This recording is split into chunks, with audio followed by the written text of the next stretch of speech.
Isang pasahero pinababa ng AirAsia dahil sa dala-dala nitong aso sa loob ng eroplano. Ngunit marami ang nagtataka kung paano ito nakalusot o paano ito nakapasok. Ang malinaw lang daw ayon sa AirAsia ay hindi idineklara ng pasahero sa AirAsia check-in counter ang dala-dala niyang aso. At kahit makalampas ito sa check-in counter, ay sa screening ay dadaan pa rin ito, kaya maraming nagtataka kung paano ito nakalusot. Lumutang naman ang pangalan ng isang taga-gobyerno na kasama sa biyahe, kaya nakalusot daw ang aso. Usap-usapan ngayon online ang kwento ng isang pasahero ng AirAsia Philippines na pinababa raw ng eroplano matapos payagang mag-board. Ang dahilan, ang kasama niyang aso. Humingi ng paumanhin ng airline at nilinaw ang kanilang panig. Ang detalye sa agenda report ng ating mobility correspondent G. Baroga. In hot water ngayon ang AirAsia Philippines dahil sa viral Reddit post kung saan pinababa ang isa nitong pasahero matapos payagan namang mag-board. Sa kwento ng Reddit poster, nag-check-in ng kaibigan niya nang walang problema pero nang makasakay, nilapitan siya ng isang staff ng airline at sinabing kailangan niyang mag-deplane. Dahil daw ito sa dala niyang pet, pero ang sinasabing alagang hayop, service dog umano na train para mag-assist sa mga persons with disability. Tinakot pa raw ang kaibigan niya na kung hindi bababa ay tatawag sila ng pulis.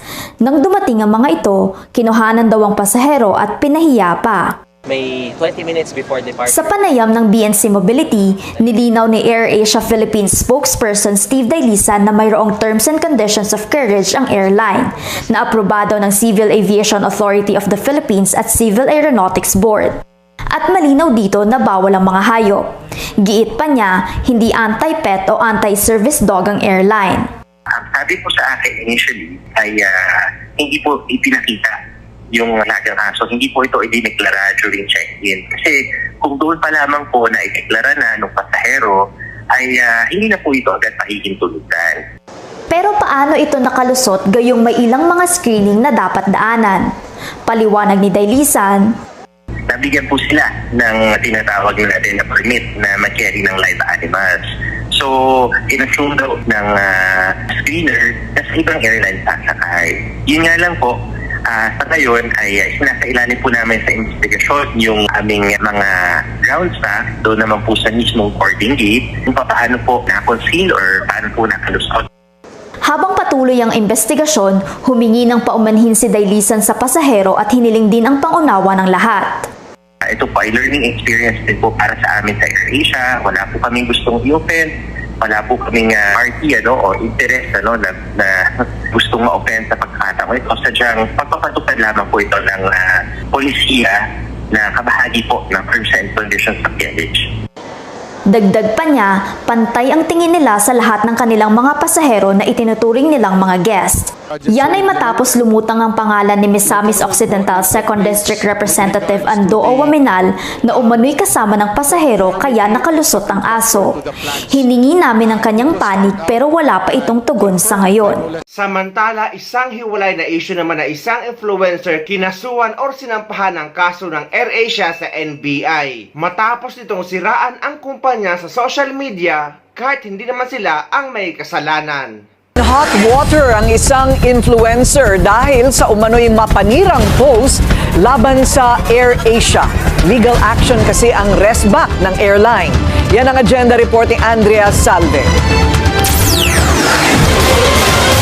Dumulog sa NBI ang AirAsia para ireklamo ang isang social media influencer matapos silang idawit sa kargamento nitong hindi naipadala ng third-party logistics company.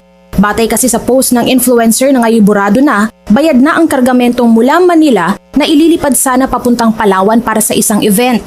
Meron daw siyang form na nagpapatunay na natanggap ng AirAsia ang packages pero hindi ito dumating sa expected na oras. Dahil wala raw ang items, hindi na siya binayaran ng kanyang kliyente.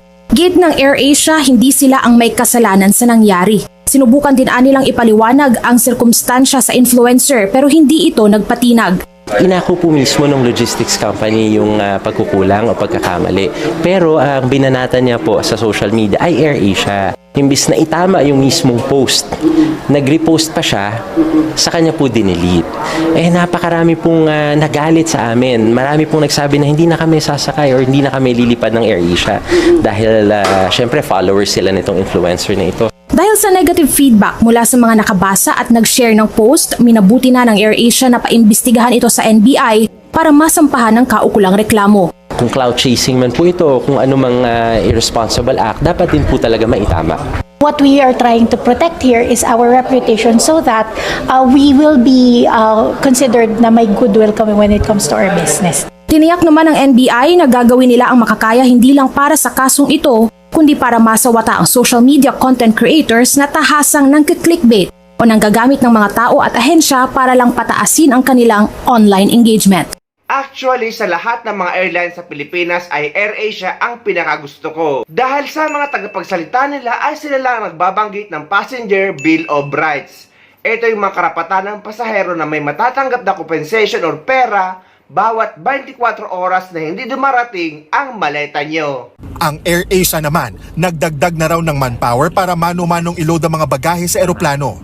Handa rin daw silang magbigay ng compensation sakaling magkaroon ng problema sa mga bagahe.